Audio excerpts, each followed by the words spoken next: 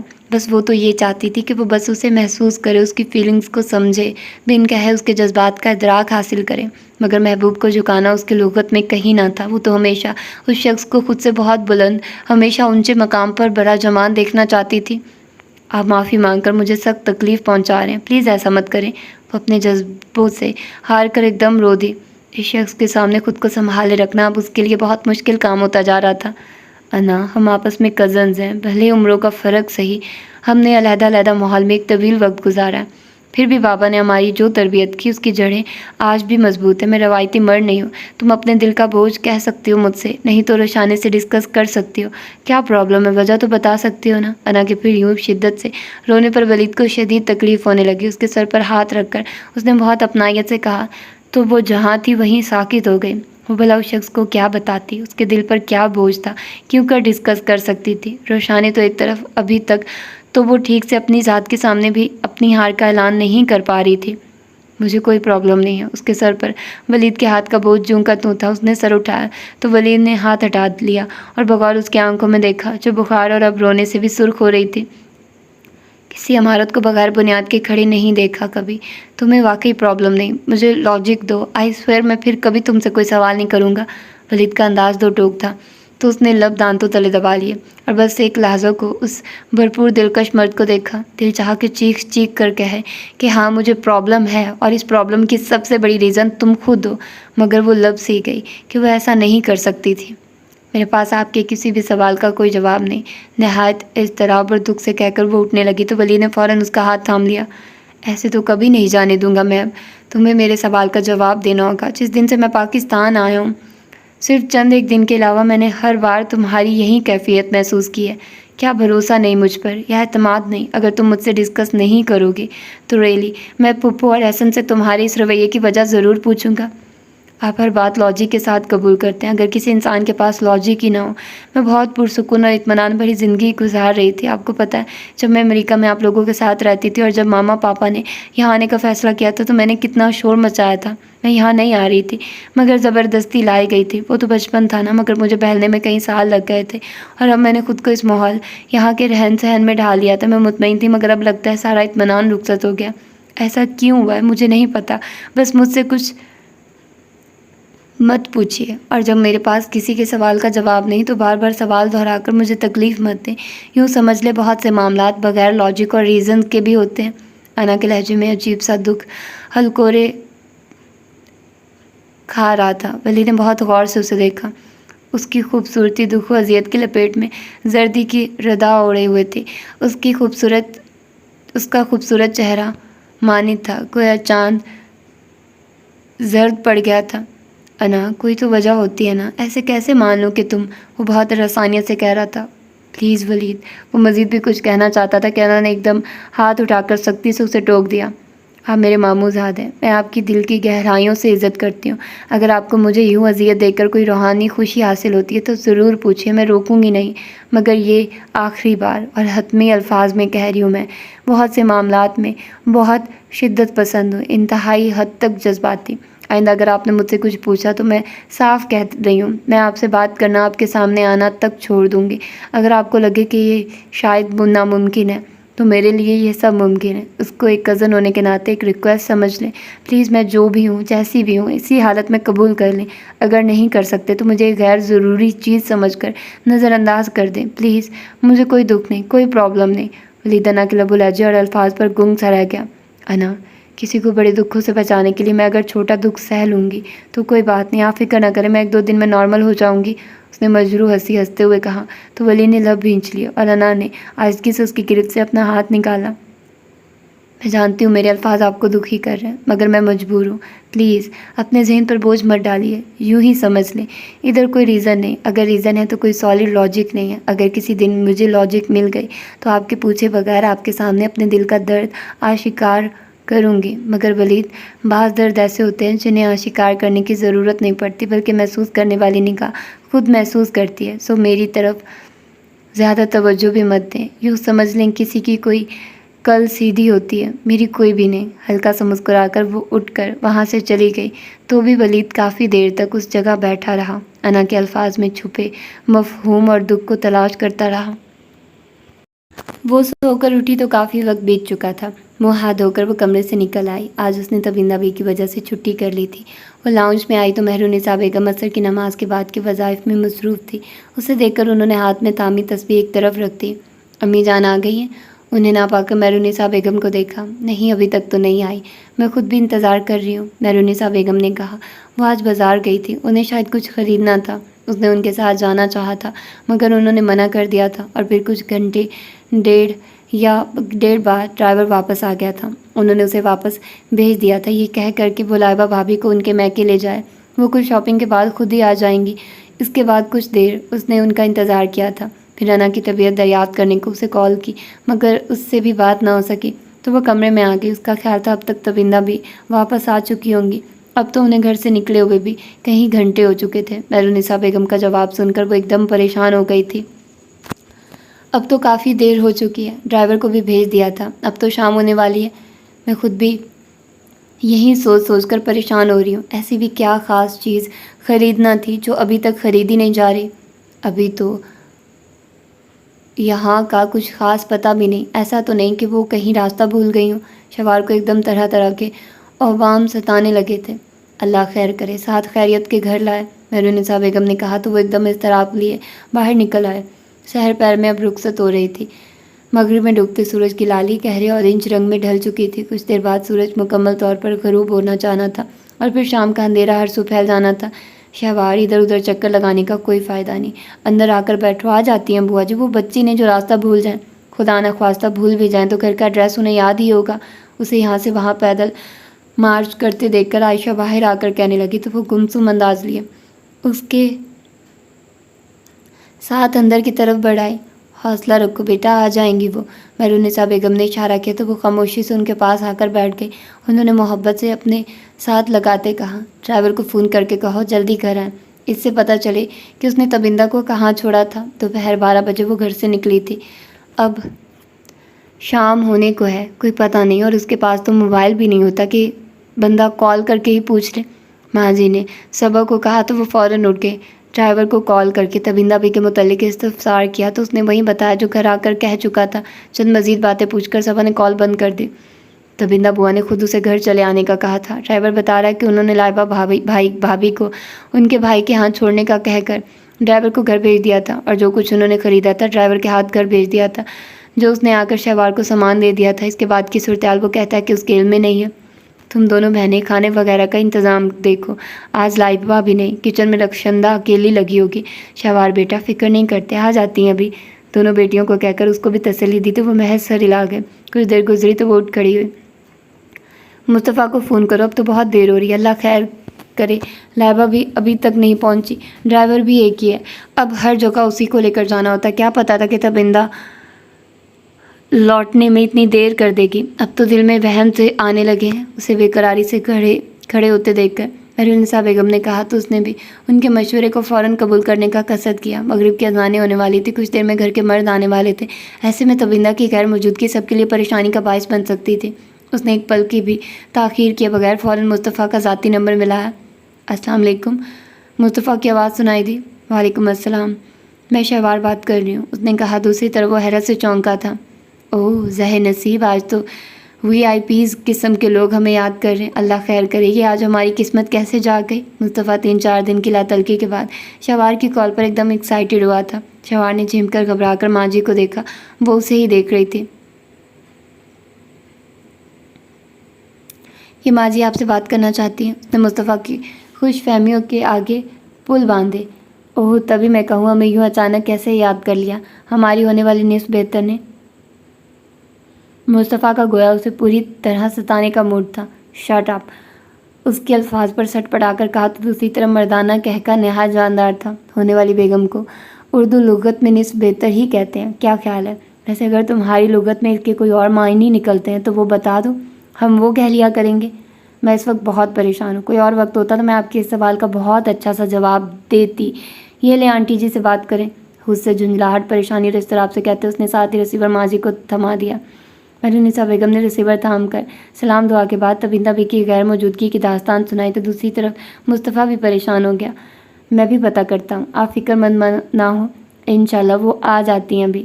Driver بھی ابھی تک لائبہ کو لے کر واپس نہیں لوٹا. تم خود پتہ کرو تبندہ کا. شہوار تو بہت پریشان ہو رہی ہے. تمہیں خصوصی طور پر اس لیے کہہ رہی ہوں کہ تم دوسروں کی نسبت جلدی پتہ چلا لو گے. رابطہ میں رہنا. اس دوران اگر تبندہ گھر لوٹ آئی تو اطلاع کر دوں گی. انہوں نے چند مزید ہدایات کے ساتھ کال بند کر دی تھی. اسی دوران مغرب کی اذان ہونے لگی تو شہوار گھبرا کر ماں کی سلامتی کی دعا مانگتے فوراً اٹھ کر وضو کرنی چل دی تھی. تو یہ تھی اس کی آج کی ایپیسوڈ. ہوپ فلی کہ آپ لوگوں کو پسند آئی ہوگی. اور باقی میں کوشش کر رہی ہوں کہ ڈیلی بیسس پر آپ لوگوں کو ٹوٹا ہوا تارا تو ضرور دوں. باقی وقت اور اس کی جو ایپیسوڈ ہے میں جب ریکارڈنگ کروں گی آپ لوگوں کو دے دیا کروں گی. وقت کی ریکارڈنگ ابھی میں نہیں کر پا رہی، ہو نہیں رہی ہے مجھ سے، لیکن ٹوٹا ہوا تارا کی میں ساتھ کر رہی ہوں. وقت کا بھی میں تھوڑا بہت ٹائم نکالتی ہوں. اور 5 ایپیسوڈز تک تو میں نے آلموسٹ کی ہوئی ہیں. اس کی کیا نام ہے اس ناول کا، کارپ ٹائم، اس کی ہوئی ہے. اور دوسرا ناول بھی عنکبوت بھی نہیں ہو پا رہا، تو تھوڑا ٹائم لگے گا چیزیں اسٹیبل ہونے میں. تھوڑا وقت لے رہی ہیں، لیکن جیسے ہی سب کچھ نارمل ہوگا میں کر لوں گی. اور مالا ناول کا بس ایک لاسٹ ایپیسوڈ رہتی ہے 21ویں، اور 19ویں 20ویں یہ ساری ایپیسوڈز ہو چکی ہیں. 19ویں میں آپ لوگوں کو ساتھ ساتھ دے رہی ہوں، اور جو 21ویں ایپیسوڈ ہے وہ بھی انشاءاللہ کمپلیٹ ہو جائے گی. مالا آپ لوگوں کو پلے لسٹ سے مل جائے گا. اس کی پلے لسٹ میں جتنی بھی ناولز فار ایور والی ایپیسوڈز ہیں وہ ابھی میں نے دی ہیں، اپڈیٹ ابھی نہیں کی. اس میں forever book haven channel والی میں نے اپڈیٹ نہیں کی ہے، وہ بھی انشاءاللہ کوشش کرتی ہوں کہ جلدی کر دوں. تو آپ لوگ بتائیے آپ لوگوں کو کیسا لگ رہا ہے ناول. ایسے ایک بات ہے، آپ لوگ اریٹیٹ ہو رہے ہیں نا انا کے بیہیویئر سے. یار ایک طرح سے دیکھا جائے تو اس کا بیہیویئر ٹھیک ہے، وہ خود بھی سمجھ نہیں پا رہی کہ اس کے ساتھ ایسا کیوں ہو رہا ہے. وہ بار بار کہتی ہے کہ مجھے کنٹرول نہیں ہے. کچھ لوگوں کی ایسی سائیکی ہوتی ہے، لیکن یہ چیز ہمیں پڑھتے ہوئے بہت زیادہ اریٹیٹ کر رہی ہے. اور مجھے یاد ہے جب میں نے اسٹارٹنگ میں اس کو پڑھا تھا مجھے بہت اریٹیشن ہوتی تھی کہ انا کیوں کر رہی ہے یار، کیا پرابلم ہے، بول دے، اس کو بتا دے، اگر نہیں بتا سکتی تو نارمل رہے، اگنور کرے. لیکن یہ چیزیں تھوڑا تھی اس کی، اور اس چیزوں سے میں بہت زیادہ ہوتی بھی تھی. سم ٹائمز میں اس کی سینز ہی اسکپ کر دیتی تھی، لیکن آف کورس اب میں نہیں کر سکتی. مجھے کمپلیٹلی پڑھنا، اور سناتے ہوئے تو میں کچھ بھی اسکپ نہیں کر سکتی. ہاں کچھ ورڈ اسکپ کر دوں روانگی میں، وہ الگ بات ہے، لیکن ویسے میں اپنی پوری کوشش کرتی ہوں کہ آپ لوگوں کو 100% دوں اپنا. تو اپنا ڈھیر سارا خیال رکھیے گا، مجھے دعاؤں میں یاد رکھیے گا. اللہ حافظ.